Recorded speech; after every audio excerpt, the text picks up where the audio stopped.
Welcome to the Pit Stop Ranch, where, if at first you don't succeed, it's because it's a project. Today, we're back on BJ. Please, just none of that. Just stop. Okay, fine. But you have to admit, when you're not trying, it's a lot funnier. On today's episode, we're going to be taking out the original points distributor from the 1968 CJ5, equipped with the Dauntless V6, otherwise known as a Buick Oddfire, and replacing it with a big old beautiful honking GM HEI solid state ignition that has everything included in the very simple, very large distributor housing. But don't worry, unlike trying to put an HEI in something like a Ford small block or any other vehicle, this is super easy because this exact distributor came on 1976 and 1977 Buick sedans equipped with the Buick Oddfire V6. So this should just drop right in, bolt right up. There should be absolutely no problems. I don't know how we're going to make a whole episode out of this simple adventure, but that's what we're going to do.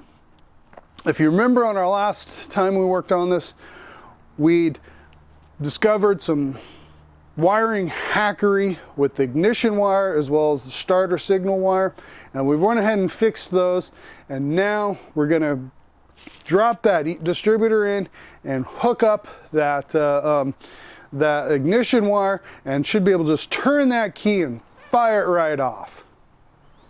Wait and see. BJ runs what Jeep called the Dauntless V6, which Buick calls the Oddfire.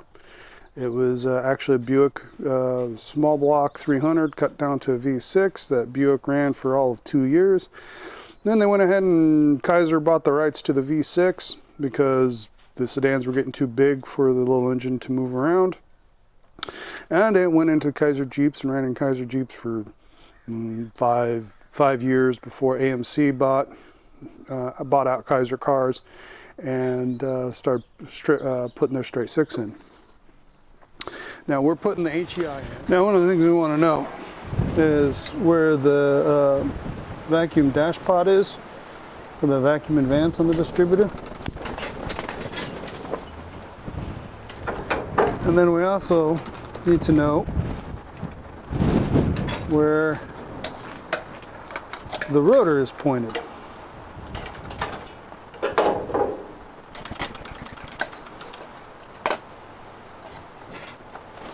Which I will take a picture of that as well.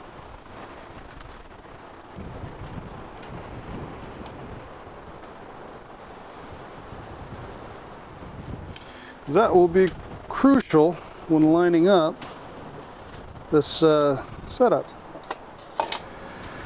Yeah.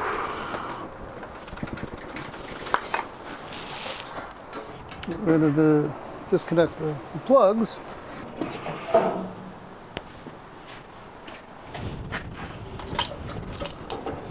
And that's out of there. That has to be the most awkwardly located distributor hold down on the it's conceivable.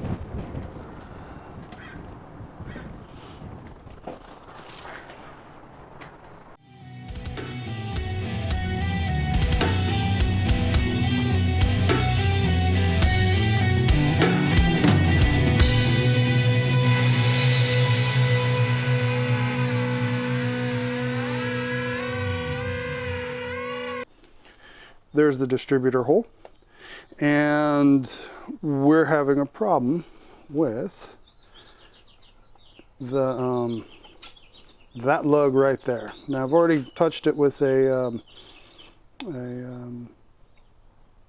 file, but in order to get the humongous HEI in there, we're going to need to do a little more surgery. Can you spot the problem? I'll give you a second.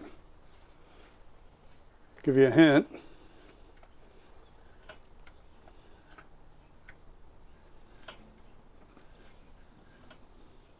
Now we've tried rotating it over further, We run into a snag here. We can do that.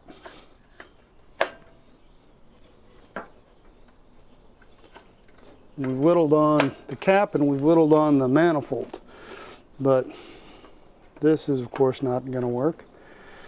And we have the other joy of the fuel line in the way.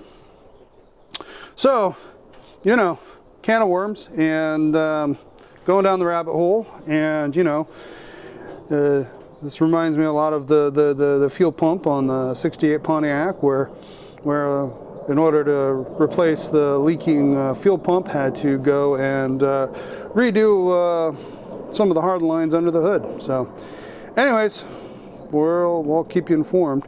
Right now we're looking at the best option is to go ahead and replace this mechanical fan here with this electrical fan, which wasn't quite enough to keep a Mustang with a 302 cool, but we figure with half the horsepower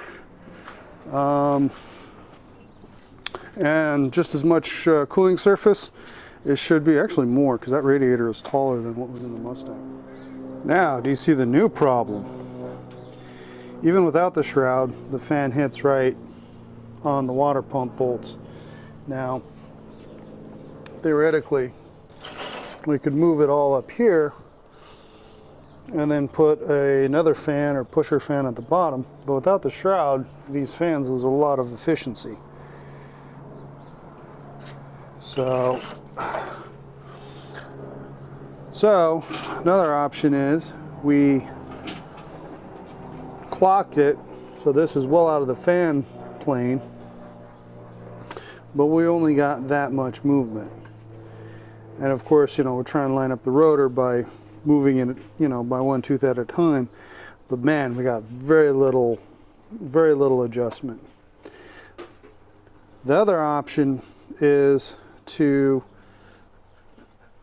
cut up the power steering bracket here and completely re-engineer it so that the vacuum advance diaphragm is down here, but that being a significant modification, it's not going to be something we're going to accomplish today. Now, it doesn't have to be accomplished today, it can be done tomorrow, whatever, but we're going to give this attempt a shot on the wacky chance it might work.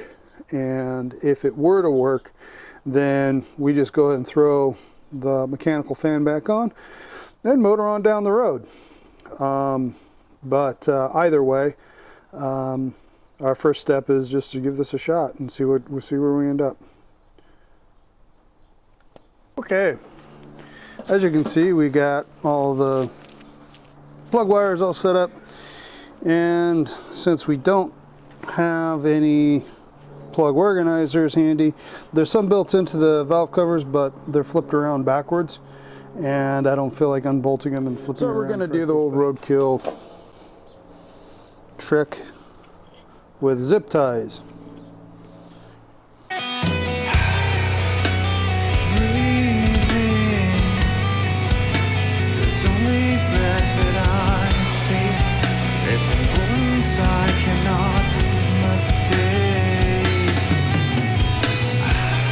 This helps us to get it organized, which is, you know, with the headers and everything, you want to make sure you keep them off that.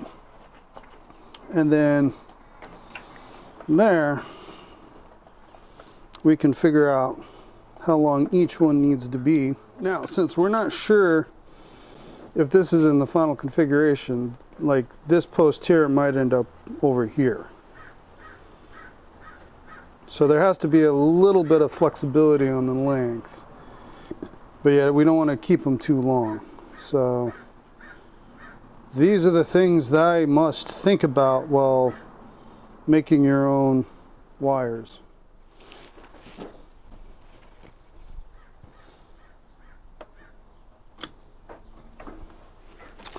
The first cut is always the hardest, because that's the one that kind of is going to dictate everything else.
right, well, it's a hell of a slog and we finally got it in.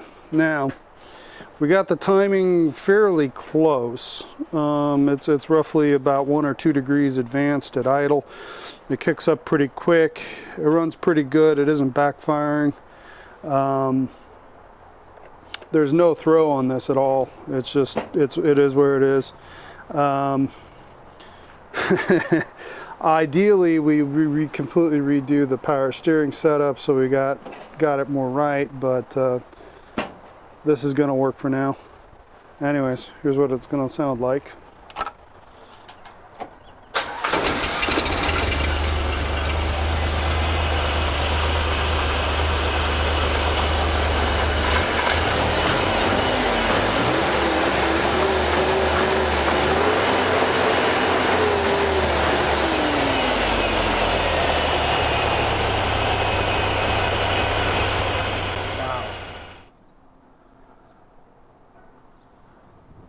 Tell me, has anyone ever actually managed to bolt in a bolt-in upgrade?